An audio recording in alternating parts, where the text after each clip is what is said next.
नमस्कार दोस्तों, मैं बालमुकुंद धुरिया। उत्तर प्रदेश की राजनीति में आज समाजवादी पार्टी के राष्ट्रीय अध्यक्ष अखिलेश यादव जी ने ऐतिहासिक काम किया। मौका था रायबरेली में मान्यवर काशीराम साहब की मूर्ति का अनावरण का। अमूमन ऐसा नहीं होता है कि किसी दूसरी पार्टी के संस्थापक की मूर्ति का अनावरण किसी दूसरी पार्टी के जो तथाकथित विरोधी मानी जाती हो उसके राष्ट्रीय अध्यक्ष कर रहे हैं। लेकिन आज राजनीतिक जो सिनेरियो बना है उसमें मान्यवर काशीराम साहब की मौजूदगी, उनके विचारों की मौजूदगी और उनके मानने वालों के, उनके फॉलोअर्स की इतनी बड़ी जो तादाद है, उसने शायद इस बात के लिए माननीय अखिलेश यादव जी को मजबूर किया कि वो उनकी मूर्ति का अनावरण किए। लेकिन इसका दूसरा एक जो पहलू है वो ये है कि उत्तर प्रदेश में लगातार समाजवादी पार्टी ये कह रही है कि समाजवादी पार्टी के साइकिल के दो चक्के, जो एक लोहियावाद का प्रतीक है तो दूसरा अंबेडकरवाद का प्रतीक है। और वो जब अंबेडकरवाद की बात करते हैं तो अंबेडकरवाद के स्वशंभू नेता कुमारी मायावती जी को बड़ा बुरा लगता है। ये खींचतान शुरू हो गया उत्तर प्रदेश में। अब इससे नफा नुकसान क्या होगा ये तो वक्त बताएगा। जरा देखिए अखिलेश जी ने क्या कहा।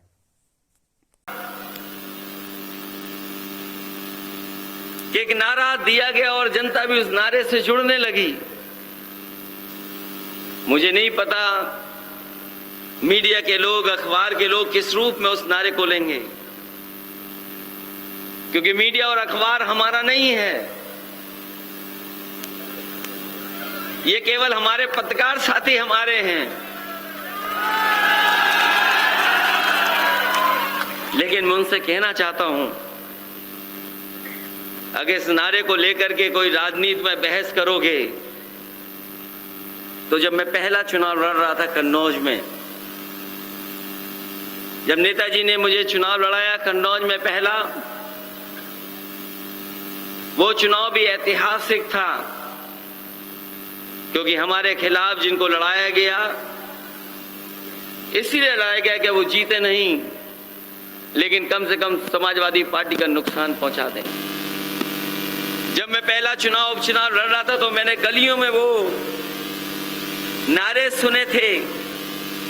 अगर उनको इस नारे पे आपत्ति है तो मैं उनसे जानना चाहता हूं कि कभी कन्नौज की गलियों में आपने नारा दिया था, हाथी नहीं गणेश है, ब्रह्मा विष्णु महेश है।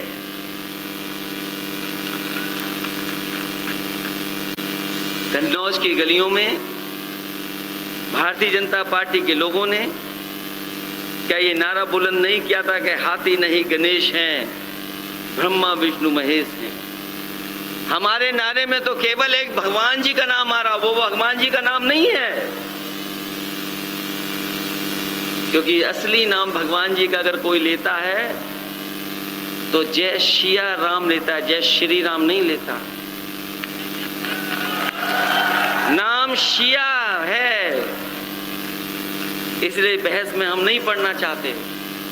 और अगर इस बहस में पढ़ोगे तो आपने भी बहुजन समाज पार्टी की 3 बार नहीं 4 बार सरकार बनाई है। अब वो नारा मैं नहीं दे सकता, वो नारा जो कभी दिया गया था बहुजन समाज पार्टी की तरफ से, इनको मारो। मैं नहीं बात कहूंगा, मैं बात इसलिए कह रहा हूं कि मीडिया उनका है, अखबार उनका है। कोई बात यहां से निकलेगी तो उसका रास्ता और रूप क्या होगा, इसलिए मैं ये 2 नारे याद दिला रहा हूं।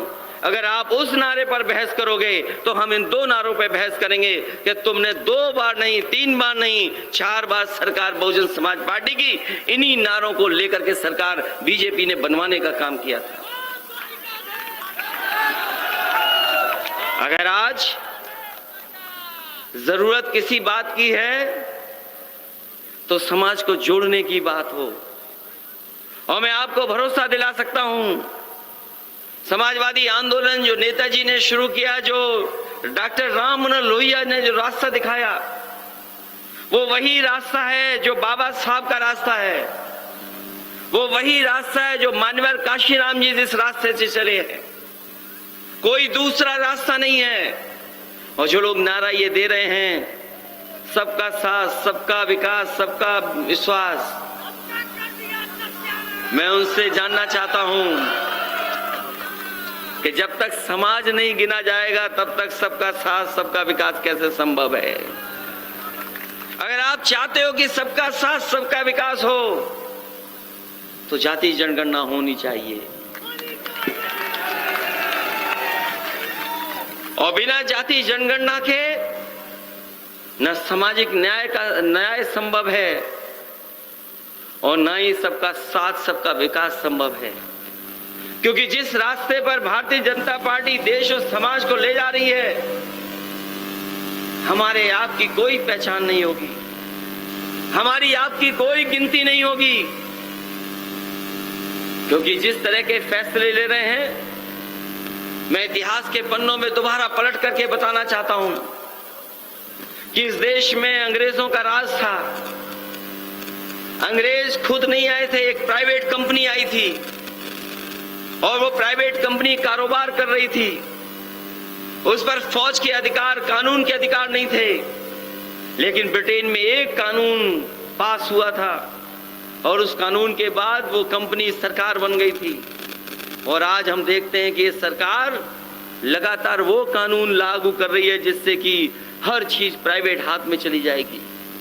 अगर प्राइवेट हाथ में चली जाएगी तो बताओ, हमें जो अधिकार मिला, जो सम्मान मिला, वो कैसे मिलेगा? जो सरकारी नौकरियों में आरक्षण था, भागीदारी थी, आखिर क्या वो कैसे मिलेगी? और अगर आप देना चाहते हैं तो हम बहुजन समाज के लोग केवल एक ही चीज चाहते हैं कि हमारी भी गिनती हो जाए और गिनती के हिसाब से हमें हक और सम्मान मिल जाए। लड़ाई बड़ी जरूर है, लंबी लड़ाई भी है। हम समाजवादियों ने कोशिश कई बार की है, कई एक्सपेरिमेंट किए, कांग्रेस का साथ भी लिया, बहुजन समाज पार्टी को भी हम लोगों ने साथ लाने का काम किया। बहुजन समाज पार्टी जो 0 से 10 पहुंच गई थी, 0 से 10, लेकिन इस बार तो हम देख रहे हैं समाजवादी पार्टी में सब बहुजन समाज पार्टी के नंबर 1 के नेता हमारे साथ आ गए हैं। ये वो नेता हैं जो कभी उस दल में नंबर 1 पर थे। सोचो 10 में से 1 हटा दोगे तो क्या बचेगा? इसलिए मैं आपसे सावधान करने आया हूं। कई बार भारतीय जनता पार्टी दूसरों का साथ लेकर के हमला करती है, दूसरों का साथ लेकर के चुनाव लड़ती है। इसलिए सावधान रहना पड़ेगा भारतीय जनता पार्टी से, और भारतीय जनता पार्टी के जो सहयोग कर रहे हैं इनडायरेक्ट, उनसे भी सावधान रहना पड़ेगा। क्योंकि अगर हम उन दलों से सावधान नहीं हुए तो हम लोग लड़ाई में कामयाब नहीं होंगे। इधर बहस छिड़ी है कि पढ़ाई में कौन आगे है। वो बात मैं नहीं कहूंगा जो दूसरे दल के नेता कह रहे हैं। ना हम मार्कशीट मांग रहे हैं, ना कोई सर्टिफिकेट मांग रहे हैं।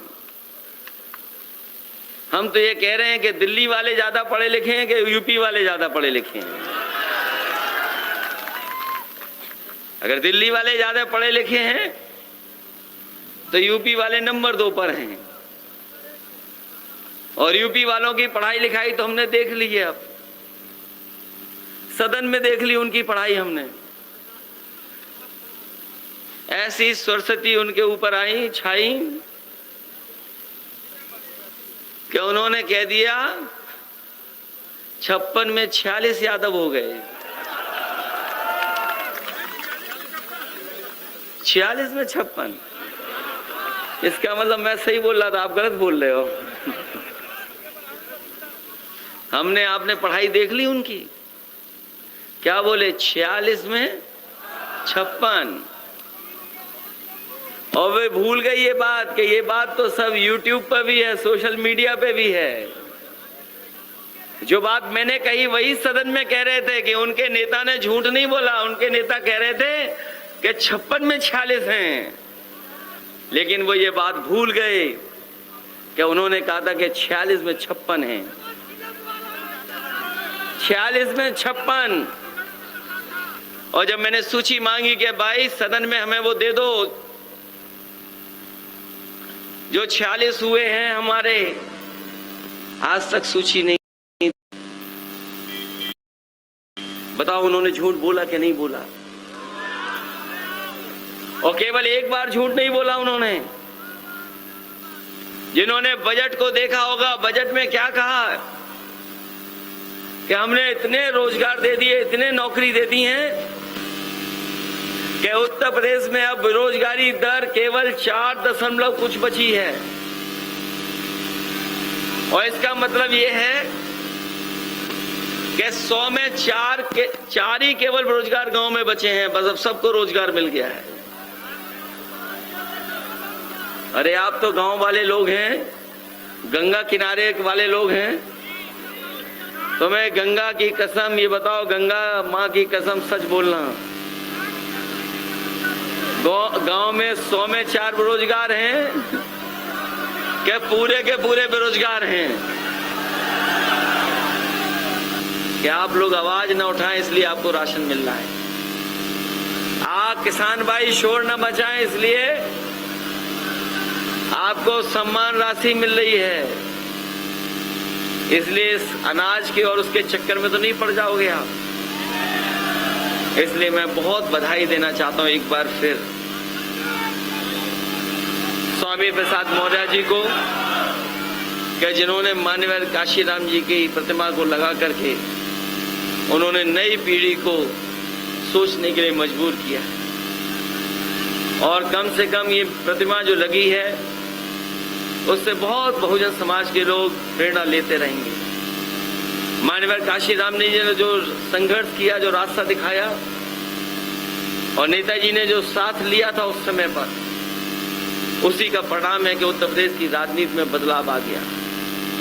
हम लोगों ने भी कोशिश की कि बदलाव आ जाए पूरा, हम लोग कामयाब नहीं हुए, लेकिन मुझे पूरा भरोसा है कि जिस तरीके से जनता इस समय जागरूक हुई है और जिस तरीके से जनता बदलाव की तरफ चल रही है, आने वाले 24 में और 27 में न केवल उत्तर प्रदेश और देश में बदलाव होकर के रहेगा।